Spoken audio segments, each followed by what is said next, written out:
जय हिंद. तर पुन्हा कामाला सुरुवात. आणि आम्हाला कॉल आला होता कातकरीपाडा विरार ईस्टमधून, आणि तिथे त्यांनी एक बेबी रसल वायपरचा म्हणजे पिल्लू होता तो, आणि त्यांनी तिथे झाकून ठेवला होता त्या बादलीखाली. आणि खूप प्रयत्न करत होतो मी, पण तो बॉटलमध्ये जात नव्हता.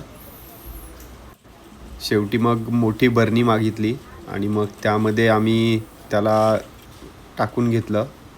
बघा, फारच ॲक्टिव्ह होता तो. जय हिंद.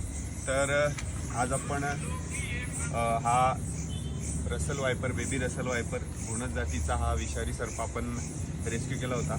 आणि आता त्याला आपण फॉरेस्टमध्ये आलो आहे आणि इथे आपण सेफली त्याला रिलीज करणार आहोत. तर पाहू शकता.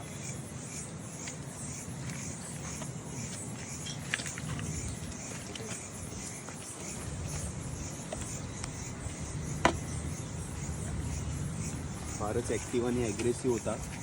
आता त्याला इथे निसर्गाच्या सानिध्यात रिलीज करतो.